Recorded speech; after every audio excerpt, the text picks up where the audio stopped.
meneliti ayat Al-Quran dan beliau temukan tidak kurang ada 90 ayat di dalam Al-Quran di mana Allah menegaskan bahwa setiap makhluk yang Allah ciptakan berikut Allah tanggung jawab akan kadar rezekinya.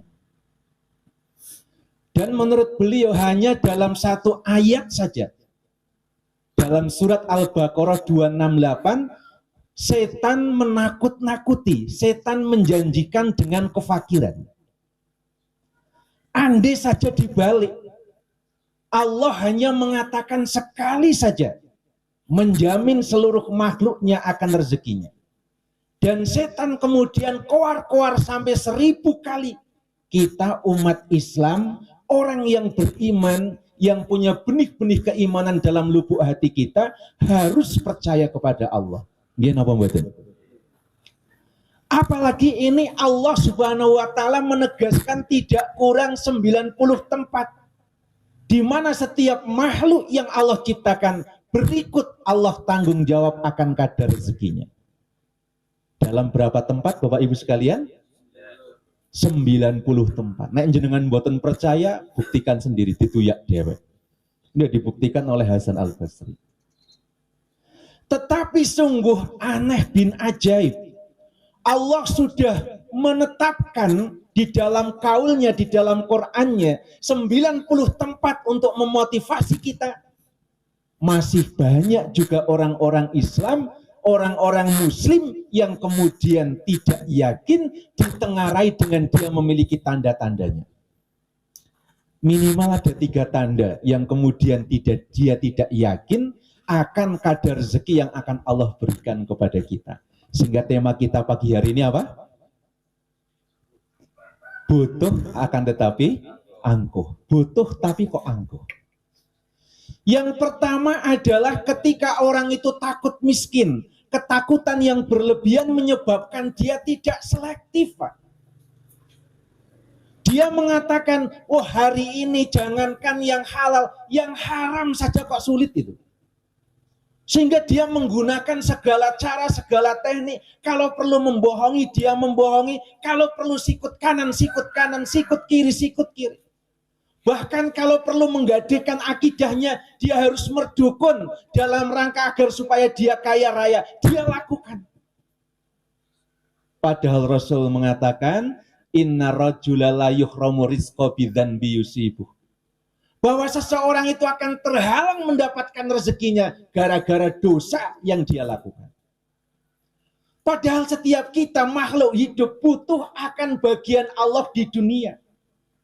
Saya yakin yang hadir di sini, baik dari pengurus, wali santri, bahkan santri-santri ke depan, ada enggak yang cita-citanya jenengan duwe cita-cita kepengen dadi wong melarat, enten mboten? Semua kepengen dadi orang yang berkecukupan, itu semuanya. Sehingga kita berikhtiar maksimal, itu karena kita kepengen berkecukupan. Kita butuh rezeki, kita butuh bagian dari Allah. Kita butuh kok. Tetapi kemudian kita angkuh. Karena apa? Ketika kita mencari, itu kita tidak selektif. Bahkan kadang yang haram harus kita terjang. Kalaupun kemudian kita harus menenggelamkan teman kita tenggelamkan.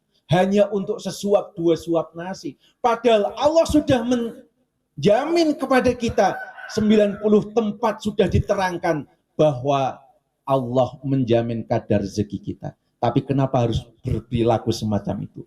Dia sebetulnya butuh, tapi dia angkuh. Dengan dia menerjang larangan Allah, berarti dia angkuh. Yang kedua, ada orang yang dalam rangka untuk mencari rezeki, mencari sesuap 2 suap nasi, dia sampai meninggalkan tugas pokok sebagai seorang hamba, yaitu untuk beribadah kepada Allah. Nyuwun sewu. Ada orang yang berdalih untuk mencari rezeki. Dia berangkat kerja sebelum subuh, pulang setelah isya. Dia tidak pernah sholat, puasa, apatah lagi haji dan umrah. Tidak pernah dia lakukan.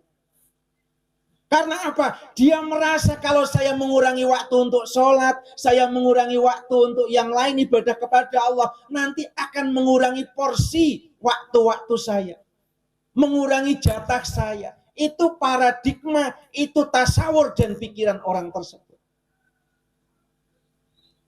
Padahal Bapak Ibu sekalian, dalam hadis qudsi Allah mengatakan, Yabna Adam tafarrah li ibadati. Hai anak Adam, sempatkan, luangkan waktu untuk beribadah kepadaku. Kalau kau sempatkan, luangkan waktu untuk beribadah kepadaku, amlak sadrukal hina wa asyuddal faqra. Akan saya penuhi dadamu dengan kekayaan dan akan saya sumbat pintu kefakiran. Ini janji Allah.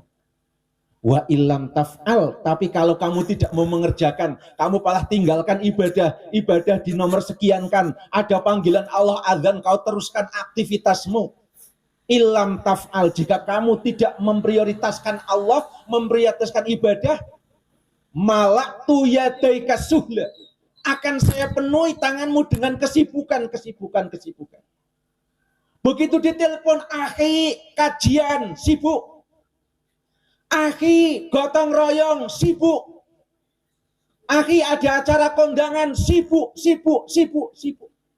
Tapi begitu ada komando, ini kita ada membutuhkan dana, mau buat WC masjid, jumlahnya 5. Afan, saya nggak punya uang.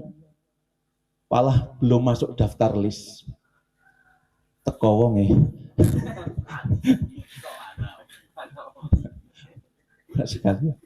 Yang dimuliakan oleh Allah Subhanahu wa taala.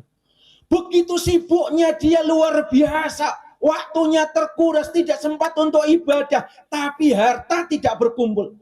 Bahkan sampai matinya diberitakan, inna lillahi wa inna ilaihi raji'un. Begitu sambutan nyuwun sewu Bapak Ibu sekalian, menawi jenengan enten sangkut paut utang piutang kali si mayit, monggo hubungi ahli waris, karena nyuwun sewu niki si mayit utangi tebret. Ya Allah ya Rabb. Malaktu yadaika suhla, akan saya penuhi tanganmu dengan sibuk yang tidak menghasilkan baik dunia apalagi akhiratnya. Walam asyuddal faqra, dan saya tidak akan menyumbat pintu kefakiran. Maka ibadah itu kebutuhan kita, bukan kebutuhan Allah. Allah tidak disembah kita, tetap menjadi Allah Rabbul Alamin. Jangan sampai kemudian kita berpikir, lah kisinen nek nyong orang ibadah, men Gusti Allah kisinen. Yang kisinen itu kita. Bahwa ibadah itu kemanfaatannya berbalik kepada kita. Kita yang butuh, jangan sekali-kali kita angkuh. Maka tundukkan kita kepada Allah, kita insya Allah akan dicukupi oleh Allah Subhanahu wa taala. Kemudian yang ketiga, ketika orang itu sudah punya uang, ternyata kemudian dia enggan untuk berinfak. Dia hitungannya cuma matematis saja. Kalau uang saya 100.000, saya infakkan 10.000, kan tinggal 90. Padahal Allah berkehendak lewat ayat dan hadisnya. Beliau kemudian juga menerangkan Kanjeng Nabi ini, bahwa Allah berkehendak untuk tambah dan tubuh suburnya harta itu dengan jalan kita sodakoh. Sodakoh itu mes, sodakoh itu pupuk. Kalau kita ahli sodakoh, insya Allah harta kita akan bertambah. Pak Ibu sekalian yang dimuliakan oleh Allah, coba kita lihat. Saya nggak bisa ngebayangin sekarang yang ada di Gaza. Kita melihat sisi lainnya saja dulu. Begitu orang menumpuk harta, mobil yang mewah, terjadi konflik semacam itu. Apa yang mau dibawa? Belum dibawa mati, Bapak Ibu sekalian. Baru orang ini mau ngungsi saja, nggak bisa bawa mobilnya, nggak bisa bawa tanahnya yang hektaran, yang dulu dibela-belain. Daripada untuk bangun pesantren saya beli tanah, nggak dibawa. Bahkan hancur, watesannya silang. Rumah yang gedung yang lantai berapa hancur, ditinggalkan. Apa yang disisakan? Nggak ada. Maka Bapak Ibu sekalian, harta ini cuma titipan. Kita butuh Allah. Seberapa harta kita itu yang sudah kita titipkan kepada Allah. Orang-orang di Gaza sana yang kemudian mereka mengungsi dari daerahnya, mereka bawa apa? Nggak bawa tanah, nggak bawa rumah. mereka hanya membawa iman. Mana harta mereka yang sudah mereka belanjakan di jalan Allah, itulah harta sesungguhnya mereka. Kalau ditakdirkan terjadi konflik di sini, apa kita kemudian ketika ngungsi mau bawa sapi, bopong sapi? Enggak. Apa ngungsi itu mau bawa nyekelunjar deset? Enggak. Ya, mau bawa apa? Membawa iman kita kepada Allah Subhanahu wa taala. Maka prioritaskan, skala prioritas itu ada dalam hidup untuk ibadah kepada Allah. Kalau di antara kita Allah takdirkan kita menjadi orang yang kaya raya, jangan sampai lupa itu titipan Allah. Begitu kita infak, kita yang butuh, tapi jangan angkuh. Angkuhnya dengan kita pelit berarti kita angkuh. Kita butuh tapi angkuh. Bapak Ibu sekalian, sedikit motivasi ini yang disampaikan di pagi hari ini, mudah-mudahan bisa bermanfaat buat